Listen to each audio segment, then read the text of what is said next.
네, 정치권 이슈 짚어보겠습니다. 국민의힘 성일종 의원, 민주당 전재수 의원과 함께합니다. 어서 오십시오. 네, 안녕하십니까? 네, 뭐 장마 전선은 물러갔지만 피해가 아직까지 남아 있는 곳이 많죠. 그래서 의원님들 다 이제 봉사활동 많이 하고 계시지 않습니까? 그 중에 좀 논란이 되는 일정이 있어서 다뤄봐야 될 것 같습니다. 일단 민주당에서 한번 논란이 있었는데 강기정 광주시장이 또 해외 출장을 가서 좀 비판을 받고 있습니다. 참 아쉽습니다. 더더구나 이번 수해와 관련해 가지고 제대로 대응하지 못하는 대통령과 대통령실, 정부를 향해서 야당이 비판을 많이 쏟아내고 있지 않습니까? 네. 이렇게 해버리면 야당의 비판을 무색하게 만들어 버립니다. 그렇기 때문에 조금 좀 신중할 필요가 있는데 상당히 좀 아쉽고 좀 한번 좀 더 깊게 좀 생각을 해보고 결정을 했으면 어땠을까라는 이제 아쉬움이 분명히 있고요. 그리고 뭐 광주광역시장인데 광주에 뭐 설사 비 피해가 없다 하더라도 피해를 입은 국민들이나 피해를 입지 않은 국민들이나 다 함께 이게 고통을 나누고 있는 거 아닙니까? 네. 그런 측면에서 재난과 재해를 대하는 어떤 고위공직자, 특히 정치인, 선출직 공직자들의 어떤 자세와 태도, 이것은 과할 정도로 좀 자신의 문제 좀 받아들이는 그런 게 좀 필요한데 상당히 좀 아쉽다. 더더구나 야당이 지금 많은 비판을 쏟아내고 있는 시점이기 때문에 자칫 잘못하면 본전도 찾지 못하는 그런 정치적 행위가 될 수 있기 때문에 추후에는 좀 이런 일들이 좀 없이 좀 더 진중하게 네. 그런 판단을 할 필요가 있겠다라는 생각이 듭니다. 네, 어떻습니까? 강기정 시장님. 저는 야당이 이 수해 문제에서는 자기 모순에 빠져 있다고 생각을 해요. 대통령께서 우크라이나를 갔었을 때 굉장히 비난을 했잖아요. 네.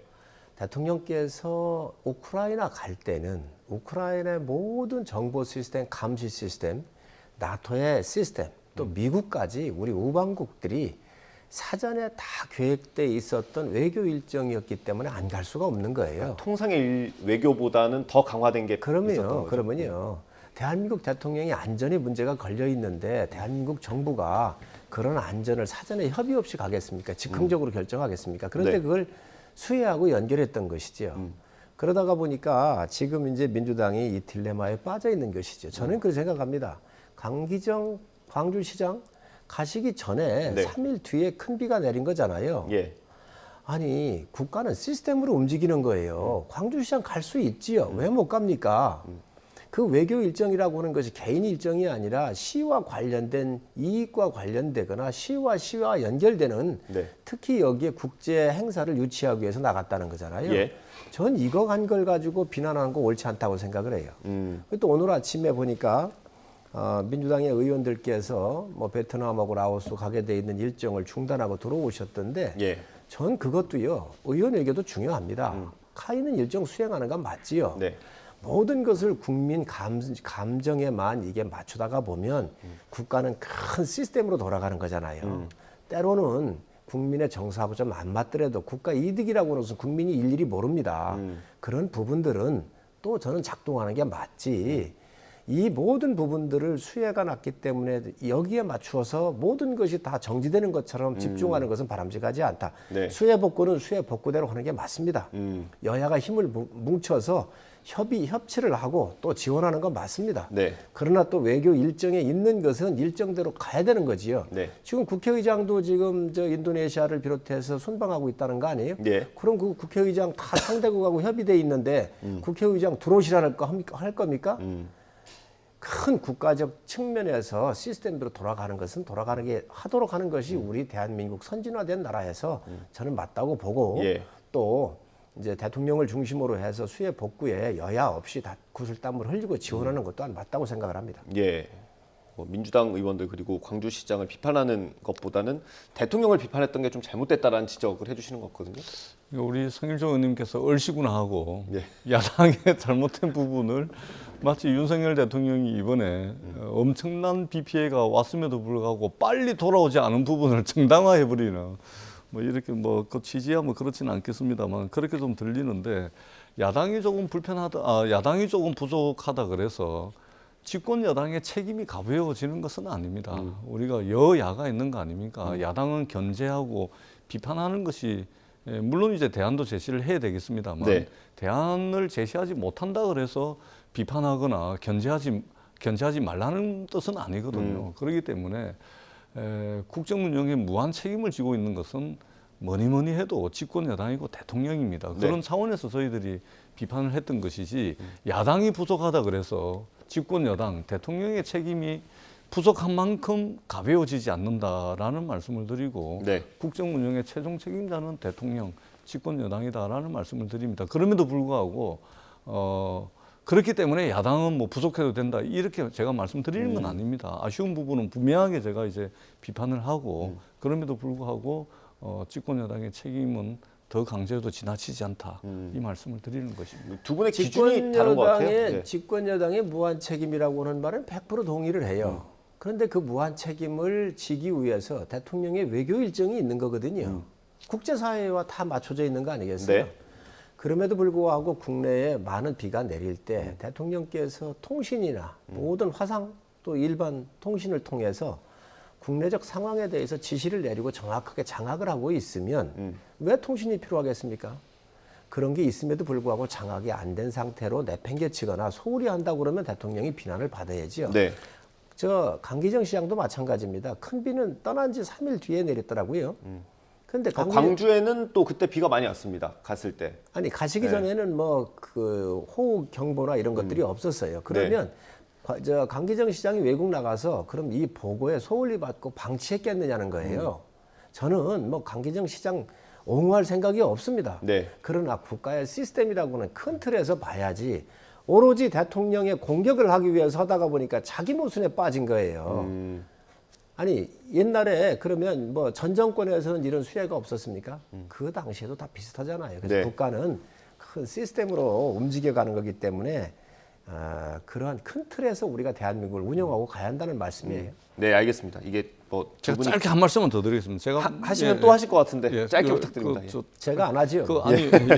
아니 우리 성일종 의원님께서 외교 일정 대통령의 정해진 외교 일정 이런 말씀을 많이 하시는데 외교의 궁극적인 목적은 국익입니다. 네. 그리고 대통령께서 해외에 나가시면 국익의 대변자, 국익의 옹호자가 되는 것이죠. 근데 그 국익의 실체는 뭐니 해도 누가 뭐라 그래도 국민의 생명과 안전을 지키는 것이 외교의 핵심이고 국익의 핵심입니다. 그런 차원에서 국내에 엄청난 수혜가 감당하기 어려운 수혜가 발생했을 때는 그 외교 또한 국익이라는 큰 틀에서 이해될 필요가 있고 그런 차원에서 굳이 구체적인 국익이 눈에 보이지 않는데 손으로 만져지지가 않는데 우크라이나 방문한 것은 문제가 있다라는 비판을 네. 이전에 이제 했던 것이다. 그런 차원에서 이해를 해주십사는 네, 말씀을 알겠습니다. 드리겠습니다. 뭐 성일종 의원님께서는 그래도 국가의 시스템은 돌아가야 된다라는 거고 그리고 그럼에도 불구하고 조심을 했어야 된다, 신중했어야 된다 그런 입장이신 것 같습니다. 다음 홍준표 시장 얘기를 좀 해보겠습니다. 비가 많이 왔을 때 골프를 쳐서 좀 논란이 됐고요. 그걸 또 해명하는 과정에서 또 확산이 됐습니다. 윤리위가 이제 징계 절차를 개시하기로 했기 때문에 어떤 수위든 징계는 나오게 돼 있는 상황인데 내일 그 수위가 결정이 되는 거고요. 그런데 어제부터 홍준표 시장이 수해 현장에서 봉사활동을 시작했다고 하더라고요. 언론과 또 접촉도 조금 피하는 것 같고요. 이건 어떻게 읽어야 되겠습니까? 우선 윤리 자체가 예. 기구거든요. 그래서 어떤 것도 영향을 안 받을 거라고 생각을 하고요. 또 홍준표 시장께서 고집이 세신 분이잖아요. 자기 원칙이 거의 뭐 변함이 없으신 분이고 그런데 공휴일에 대해서만큼은 공직자들의 자유를 보장해야 된다. 이 원칙을 말씀을 하셨던 건데 네. 이게 평상시 공휴일하고 이번 이런 호우가 집중돼 있었고 피해가 나고 있는 그런 상황 구분을 좀 못하신 것 같아요. 그에 대한 국민의 비난이 크다고 보고요. 예.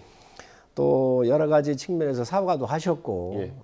또 봉사활동도 하고 계십니다. 이런 것들이 진정으로 또 다가가면 국민께서 마음을 여시잖아요. 예. 그래서 아마 그런 것들을 때문에 이렇게 하시든 또 뭐 이 수위를 좀 낮춰달라고는 사인이 됐든 모든 걸 떠나서 저는 진심으로 시장님께서 아파하는 우리 농민들의 마음하고 함께 가셨으면 좋겠다. 그리고 그런 것들이 일정 부분 반영이 될 수도 있으면 좋겠다는 말씀을 드립니다. 혹시 같은 현장에서 봉사활동하신 건 아니죠? 국민의힘 의원들도 봉사활동했던 걸로 아는데. 예천 그건 아니었을 겁니다. 그건 아닙니까? 저희 봉사단은 여러 군데 좀 나눠가지고요. 이렇게 분산해서 봉사를 했기 때문에 네. 저기하고 겹치지는 않았을 겁니다. 예, 알겠습니다. 의원님 어떻게 보셨어요? 예. 저는 홍준표 대구시장님 모습을 보면서 개인적으로 네. 좀 안 돼 보인다, 좀 안 돼 보인다 이런 생각을 지울 수가 없습니다. 예. 왜 그러냐면 이 난리가 났을 때 홍준표 시장께서 뭐라고 말씀을 하셨냐면 대구시장은 대구만 책임지면 된다 네. 이 말씀을 하셨거든요. 근데 지금 수해 봉사를 어디 가서 하고 있습니까? 예천 아닙니까? 그렇습니다. 예. 경상북도 예천 아니 대구만 책임지면 된다는 대구시장이 경상북도 예천까지 가서 봉사활동을 왜 합니까? 대구만 책임지면 된다. 그러니까 본인이 한 이야기하고도 맞지 않는 봉사활동을 하고 있는데 왜 그러겠습니까? 결국은 내일 징계를 앞두고서 엎드릴 수 있을 만큼 최대한 엎드리는 그런 이제 자세를 보이는 것이죠. 한번 네. 봐주십시오. 한번 봐달라. 네. 이런 의미죠. 그런 측면에서 보자면 홍준표 시장이 고분고분하신 성격이 아니잖아요. 예. 순응하는 성격이 아니지 않습니까? 까칠하지 않습니까? 예. 하고 싶은 이야기 다 하지 않습니까? 예. 근데 저 하고 싶은 이야기가 분명히 있을 것임에도 불구하고 꾹 누르고서 지금 저 대구도 아닌 경북 예천까지 가서 하는 거 보니까 참 정치가 뭐길래 참 이제 개인적으로 좀 안 돼 보인다 이런 생각이 듭니다. 예. 전 의원님이 막 공격을 하시는데 야당이니까 하실 수 있지요. 예. 대구 책임진다는 말 맞습니다. 수해가 일어나고 통제하고 하는 것은 행정구역 상으로 대구만 하게 돼 있는 게 맞지요. 그렇기 때문에 홍 시장께서 얘기하신 부분이 대구만 책임진다라고 하는 말에 대해서는 비난할 사항은 아니고 네. 이제 대구 EA 지역에 피해가 났으니까 또 봉사 활동은 경계가 없잖아요. 네. 그렇기 때문에 그런 부분은 그렇게 좀 이해하셨으면 좋겠고 예. 어찌됐든 고집이 세신 분인데 국민들한테 고개도 숙이시고 예. 또 하루만 하시는 게 아니라 3일을 예. 대구시 공무원에 약 300여 명하고 함께 가서 땀을 흘리시더라고요. 예. 아마 이런 진정성이 국민들한테 비춰지면 또 국민들께서도 좀 마음 여시지 않을까 생각을 합니다. 또 그렇게 되시길 바라고요. 윤리위의 마음도 좀 열리겠습니까? 독자기구이기 때문에 뭐 약간의 고려 사항으로 그런 것도 좀 판단할 수 있지 않을까 생각을 합니다. 제가 볼 때는 보통 성격이 아니신 홍준표 시장이 저 정도 하면 예. 국민의힘 윤리위원회에서도 좀 이제 경징계 좀 해주는 게 인지상정이 아닌가 싶습니다. 물론 홍준표 시장께서 정말로 해서는 안 되는 국민들 정말 화나게 만드는 그런 언행을 한 것은 사실입니다. 네. 그런데 저렇게까지 하잖아요. 그것도 다른 분도 아닌 홍준표 시장이 예. 저 정도 하면은 아마 제가 볼 때는 그래 경징계 수준에서 끝나지 않을까 그렇게 생각을 합니다. 홍 시장님은 본인이 대권 주자였잖아요. 예. 일반 대구 시장하고 틀립니다. 대권의 주자의 반열에 있었고 또 꿈을 꾸시는 분 아닙니까? 네. 그렇기 때문에 이런 홍수의 문제를 대구시의 시각으로만 봐서는 안 된다는 거지요. 국가 전체적인 측면으로 다 보고 또 지원할 거 있으면 지원하고 아파할 때 함께 아파야 되는데 네. 그런 부분에서 실수를 하신 거죠. 제가 이 경징계 말씀을 드렸는데 징계는 경징계로 끝이 날 수는 있어도 조금 전에 우리 성일종 의원님 말씀처럼 홍준표 시장이 꿈을 말씀하셨는데 예. 경징계를 받더라도 이번 건 때문에 그 꿈은 좀 끝난 것 같습니다. 제가 볼 때는 꿈은 좀 상당히 징계 수위와 멀어진 상관없이. 것 같습니다. 이게 야당이 한 명씩 제거하고 있는 거죠. 그게 아니고 하셔서는 안 될 말씀을 너무 많이 하셨어요. 이번에 사실은 정말로 그렇기 때문에 뭐 반성한다는 차원에서 뭐 당 차원의 경징계는 가능할지는 몰라도 뭐 대통령이 되어 보겠다라는 그 큰 꿈하고는 상당히 좀 멀어진 그런 언행 때문에 많은 국민들이 아마 좀 실망을 하고는 있을 것 같습니다. 예. 이게 말씀하신 대로 당 차원의 징계고 그 정치적인 중량감이 있는 분 아닙니까? 국민의힘 내에서. 그런데 이 당내 징계에 이렇게 민감하게 반응한 이유는 뭘까요? 그러니까 그렇지 않던 홍준표 시장이 엎드린 이유는 뭘까요? 그러니까 제가 이제 이전에 한번 말씀을 드렸는데 사실은 그 윤석열 대통령의 어떤 리더십 네. 또는 정치적 캐릭터 또는 국정 운영 방식과 무관하지가 않습니다. 그러니까 윤석열 대통령 쭉 봐오시면 제가 이제 야당 국회의원으로서 대통령의 리더십을 폄훼하려고 하는 것이 아니고 예. 객관적으로 지켜봤을 때 그런 겁니다. 예를 들면 정치적으로 경쟁했던 사람들 다 날리고 있지 않습니까? 이준석, 유승민, 안철수, 나경원, 야당에는 또 이재명 대표까지. 그리고 지금 이제 최근에 이제 수혜라든지 그다음에 이제 젊은 교사분의 어떤 극단적 선택이라든지 사회의 어떤 갈등 요소가 있으면 네. 그것을 두루두루 아울러 가지고 갈등 관계에 있는 이해 당사자들을 참석을 시켜가지고 토론하고 공론회장에서 대안을 만들어내는 것이 아니고 그냥 싸움 붙여가지고 말하자면 갈라치기를 한단 말입니다. 이런 캐릭터로 볼 때 아마 윤석열 대통령 입장에서 홍준표 시장을 유심히 보고 있었을 겁니다. 최근에 이제 마음에 안 드는 이제 쓴소리도 좀 하고 네. 그래서 아마 호시탐탐 홍준표 시장을 아마 어떻게 이 제낄까 이런 생각을 하고 있었는데 딱 걸린 거예요. 네. 그거를 홍준표 시장이 말하자면 그런 어떤 정치적 시그널을 파악을 한 거죠. 그러다 보니까 야 이게 그냥 단순한 당내 징계가 아니다. 이것은 대통령의 의중이 반영된 거다. 그렇기 때문에 이번에 자기 성질대로 갔다가는 이건 끝장날 수 있겠다라는 정치적 판단을 한 거예요. 네. 그러지 않고서야 천하의 홍준표 시장이 저렇게 하겠습니까? 저렇게 안 하죠. 네. 예. 우리 전 의원님께서 예. 그 향후의 대권 주자들을 대통령님께서 그냥 하나씩 제거해 주시기를 간절히 소망하고 있는 것처럼 말씀이 들리는데요. 대통령께서 어느 분을 제거를 하겠습니까? 대권 주자는요. 본인이 크는 거예요. 본인이 만들어가는 거예요. 본인이 실수 안 하고 본인이 비전 제시를 하고 또 이러한 큰 수혜 같은 거 났었을 때 본인한테 기회가 될수록 진심을 다해서 국민한테 다가가는 모습이 필요한 것이지요. 네. 그런 면에서 볼 때 홍 시장이 실수했다고 봅니다. 네, 알겠습니다. 아니 이준석 대표 제거했잖아요. 유승민 대표 제거했지 않습니까? 안철수 나경원 제거한 거 아닙니다. 본인들이 아니, 다 그러니까. 극복하고 본인들이 다 대답을 하고 갈 사항이지. 제거를 했다 그래서 무슨 어떻게 한 것이 아니고 정치적 제거. 말하자면 정치적으로 말하자면 기반을 뺏은 건 사실이죠. 예, 멀쩡한 알겠습니다. 당 대표 몰아내고 유승민 대표 저런 식으로 유승민 대하고 대표 있지 본인이 않습니까? 경기지사 나가서 본인이 이겨야 되는 목이 본인의 목인 거고요. 또 이 대표 같은 경우도 지금 여러 가지 일이 있었지만 본인이 극복해야 할 부분도 또 있지 않습니까? 알겠습니다. 그러니까 그래서 봉건 영조 시대나 절대 왕정 시대나 군왕의 시대에는 하늘의 태양이 두 개일 수는 없지만 근대 민주주의 체제에서는 하늘의 태양이 3개, 4개, 10개일 수도 있는 거거든요. 근데 알겠습니다. 그러한 것을 대통령이 별로 인정을 하고 싶지 않은 것 같아요. 알겠습니다. 전 의원님께서 아주 여당을 아주 갈라치기를 하려고 아주 여러 가지 전략적 생각을 많이 하신 것 네, 같습니다. 뭐 그렇게까지 번질 얘기는 아닌 것 같고요. 일단 징계 수위는 내일 결정이 될 것 같습니다. 그거 나오면 다시 한번 얘기를 해보면 될 것 같고요. 다음 주에 넘어가 보겠습니다. 국회 윤리심사자문위원회가 이제 국회의원들의 코인 거래 내역을 신고를 받지 않았습니까? 그 중에 이제 권영세 지금 장관이죠. 장관이 좀 논란이 되고 있는 것 같습니다. 민주당에선 김홍걸 의원도 있고요. 일단 민주당에선 권영세 장관의 윤리위 제소를 촉구하고 있습니다. 이건 어떻게 받아들이십니까? 지금 김남국 의원 살리기 위해서 말이지요. 물타기 하고 있는 거예요. 물귀신 작전으로 지금 뒷다리 잡는 거지요. 권영세 의원 아니 이 시대 흐름에 맞추어서 의원들이 코인할 수가 있습니다. 네.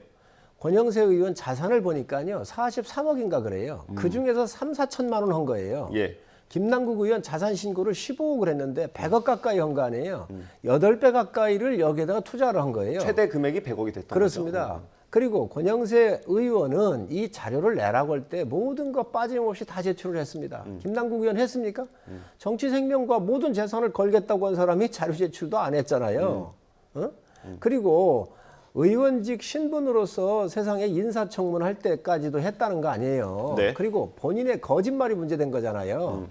여러 가지 봤을 때 비교할 걸 비교를 해야지요. 지금 여러분이 이렇게 코인 하셨는데 제가 아는 의원님들도 몇백만 원씩 한 분들이 있더라고요. 네. 왜 이게 뭔지를 모르니까 현장에 좀 들어가 봐가지고 체득을 해야 되겠다 해서 몇백만 원씩 한 분도 있습니다. 예, 지금 윤리심사 자문위에서 확인한 건 11명으로 보입니다. 예. 자, 그런데 지금 이 사안 자체가 분명히 틀린 거잖아요.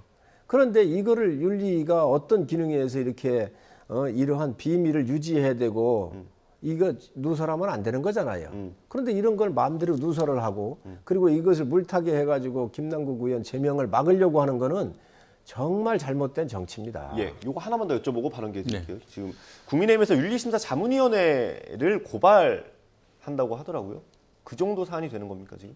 그렇습니다. 이 국회 업무상 이 네. 윤리가 작동되고 있는 건데 여기에 지금 비밀에 대한 유지 기능이 있잖아요. 네. 이게 형법 127조 위반이잖아요.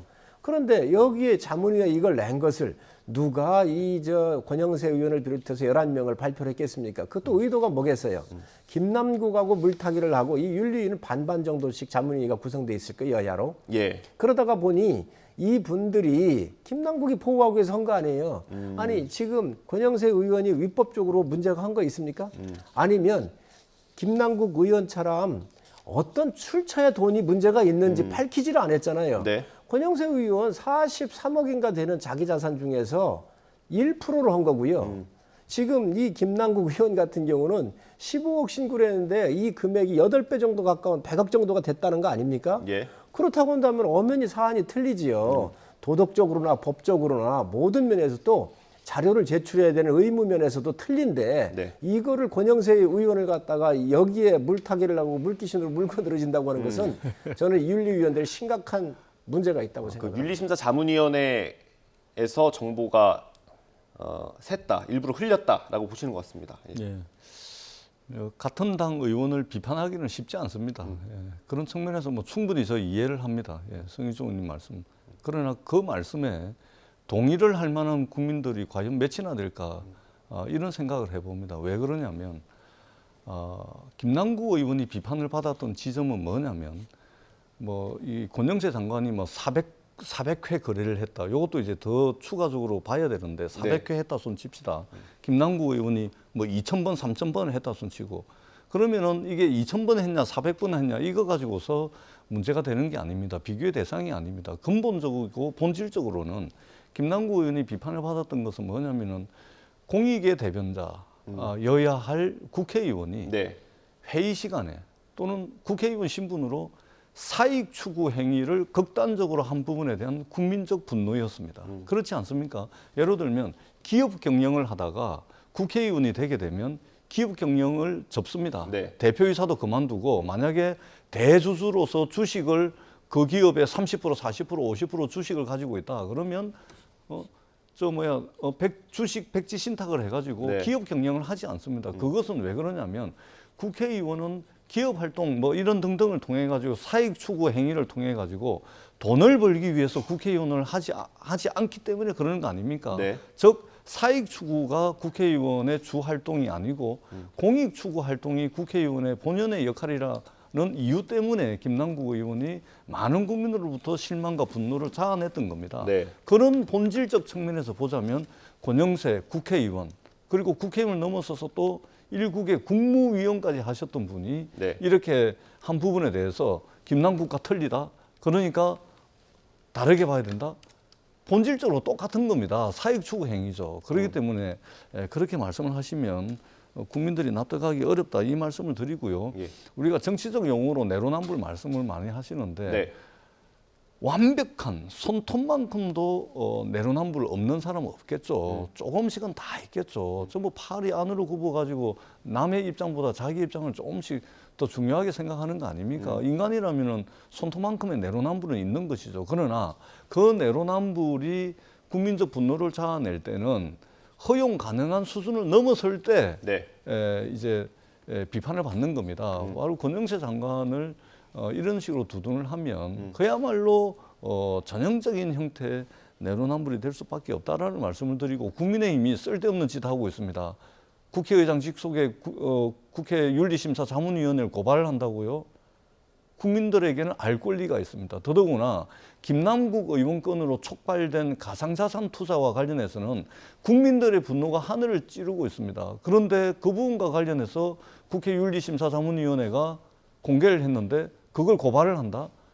검찰공화국이 아무리 고소고발 좋아한다 손치더라도 국민의 알 권리를 이런 식으로 고소고발을 통해 가지고 위축을 시키겠다? 네. 국민의힘이 쓸데없는 짓을 하고 있는 것이고 국민들의 알 권리를 위축시킨다. 이 말씀을 드리지 알겠습니다. 않을 수가 지금 의원님, 없습니다. 전 의원님 말씀- 시간이 정말 없어서요. 짧게 듣고 넘어갈게요. 전 의원님 하시는 거에 반론을 제기하면 네. 김남국 의원은 사익 추구한 것도 맞지요. 거짓말한 거지요. 자금 출처가 자기가 신고한 거 15억밖에 안 됐는데 이게 100억 가까이 되니 이 자금 어디서 났느냐 이거 얘기한 거잖아요. 자료 제출을 하겠다고 해놓고 안 낸 거잖아요. 이 부분에 대한 판단이 있어야 되는 것이고 네. 윤리위원회 말씀을 하셨는데 일견 일리가 있습니다. 네. 그러면 이 부분에 대해서 권 의원한테 윤리위원한테 얘기를 해야죠. 본인이 발표해라. 이게 맞는 거 아닙니까? 여기는 비밀 유지에 대한 책임이 있는 겁니다. 그렇기 때문에 그걸 믿고 의원들이 낸 거고요. 네. 거기에서 문제가 있으면 이런 문제점이 있으니까 본인이 발표라고 해서 본인이 발표해 줄 거 아닙니까? 네. 이런 거 위반했다는 거예요. 이거는 김남국 의원 사태를 물타기 위한 거라고 보여집니다. 예, 알겠습니다. 그러면은 의원님. 국회 윤리심사 자문위원회가 볼 때 이해 충돌의 의심이 강하게 가는데 그걸 꽁꽁 숨기고 국민들에게 알리지 말까요? 이해 그게 충돌 공익에 부분은- 부합합니까? 이해 충돌 부분은 그러니까, 뭐 얘기할 수 있습니다. 그다음에 권영세 의원님 제가 뭐 더 가혹하게 비판하는 건 그렇습니다만 본질은 사익 추구 행위입니다. 본질이라는 측면에서 볼 때는 다르지가 않습니다. 네. 같은 기준과 잣대를 적용해 주십사 하는 말씀. 알겠습니다. 시간이 없어서 마지막 주제 다뤄보겠습니다. 최근 이제 대북송금 사건 수사가 조금 변화가 있는 것처럼 느껴졌었는데 이화영 전 부지사의 진술이 번복됐다는 보도가 있었고 그 다음에 다시 입장문이 나오면서 다시 원점으로 돌아왔습니다. 본인 입장을 직접 들어볼 수 있는 재판이 사실 오늘 예정이 돼 있었거든요. 근데 이화영 전 부지사의 부인이 변호인단을 다 해임을 해가지고 변호인이 없어가지고 재판을 오전에 못했답니다. 그래서 오후에 다시 하기로 했는데 이게 뭔가 지금 그 변호인단과 그 아내 사이에 뭔가 좀 일이 있는 겁니까? 뭐 아시는 게 있으세요? 그러니까 저도 이게 그 오늘 재판 과정에서 지금 오전 재판이 휴회가 되고 예. 휴회 정회가 되고 오후로 지금 넘어가면서 생긴 일이거든요. 네. 그렇기 때문에 제가 확인을 하지 못하고 나왔는데 뭔가 일은 있는 것 같습니다. 근데 변호사 선임은 피의자 당사자가 계약 당사자거든요. 예. 그러니까 부인이 변호사를 해임한다 그래서 해임이 되는 게 아닙니다. 네. 다만 부인이 해임을 하는데 피의자 그러니까 사건을 의뢰한 의뢰인의 의중이 이제 전달이 돼가지고 한 것이면 문제가 없는데 그 사이에 뭔가 의사소통 과정에 좀 문제가 있는 것 같습니다. 제가 볼 때는 검찰과 이화영 부지사 측의 주장이 그리고 민주당의 주장이 첨예하게 부딪히거든요. 그래서 오늘 법정에서 이화영 부지사가 과연 어떤 법정의 진술은 그냥 막 할 수가 없습니다. 나중에 위정을 하게 되면 책임을 져야 되기 때문에 네. 법정 진술이 굉장히 중요했는데 아마 법정 진술이 오늘 나올 거라고 봅니다. 예. 이 법정 진술을 통해 가지고 검찰이 과연 기존에 잘못된 없어져야 될 그런 수사 관행을 가지고서 수사를 그렇게 했는지 아니면 이화영 부지사가 정말로 어떤 회유에 당해가지고 이렇게 했는지 오늘 법정에서 저는 가려지리라고 봅니다. 이게 그 이화영 부지사는 이제 본인이 그렇게 진술한 적 없다고 했는데 아내가 보기에는 이게 언론 보도만 보고 그런 건 아닐 거 아닙니까? 가족이니까 소통이 될 텐데 검찰의 회유에 넘어갔다라고 지금 판단을 하고 법정에서 얘기도 그렇게 하더라고요. 이걸 어떻게 봐야 됩니까? 지금 민주당이 당황스러운 거지요. 무척 아주 그냥 벌벌 떨고 있는 것이지요. 이화영 지사가 입을 다물 거라고 예상을 했는데 이제 진실의 문 앞에 서서 일부씩 나온 거예요. 예. 그러다가 보니까 민주당 의원들이 지금 수원지검에 앞에 가가지고 뭐 농성하고 이러잖아요. 예, 어제 방문했었죠. 뭐가 두렵습니까? 진실이 돈 준 게 없으면 그냥 그대로 가면 됩니다. 요즘 검찰이 다 밝혀질 거고요. 다음에 정권 바뀌면 또 이거 조사받을 수도 있습니다. 네. 그걸 모르겠습니까? 지금 민주당이 말이지요. 지금 이화영 이 전 부지사를 협박하고 있는 거예요. 입 다물라고. 그렇지 않습니까? 네. 그리고 이 변호인 해임하는 것도 전 의원님 말씀하셨는데 본인만이 할 수 있잖아요. 부인이 한 거잖아요. 예, 본인은 해임 지금 의견이 없었다고 했습니다. 부인이 말이죠. 그리고 민주당의 의원이 이화영 전 부지사의 부인을 만나가지고 설득을 한 다음에 탄원서를 냈다는 거잖아요. 그 탄원서가 왜 민주당에 들어오죠? 법원으로 가야지요. 지금 모든 일이 지금 민주당이 당황스러워하고 있습니다. 진실의 문 앞에서 이걸 덮기만을 위해서 지금 노력하고 있는 것 같은데 이 진실이 정치적으로 막아진다고 해서 막아질 일이 아닙니다. 그리고 이건 왜 그러냐면 방북할 때 안부수 씨도 있었고요. 네. 김성태 돈을 준 사람도 있었고 네. 국정원한테 보고를 해야 되기 때문에 국정원 담당자도 다 그 진술을 했잖아요. 네. 기록이 국정원에 있잖아요. 모든 사람들이 다 일치합니다. 그리고 그에 일치하도록 하게 이화영 지사가 입장을 바꿨었는데 이게 모든 분들이 이제 다 맞아떨어지니까 민주당이 당황스러워서 네. 이화영 전 부지사 입 다물고 이재명 대표 보호해달라고 가서 압박하는 거라고 저는 생각하고 있습니다. 예. 뭐 저희들이 뭐 당황할 거 하나도 없고요. 있는 그대로 하면 됩니다. 진실에 맞춰서 거기에 위법, 불법이 있다면 책임지는 것이고요. 그렇지 않고 잘못된 관행에 의해서 예를 들면 수사가 조작이 된다든지 이러면 검찰이 책임을 지는 것이 맞겠죠. 그리고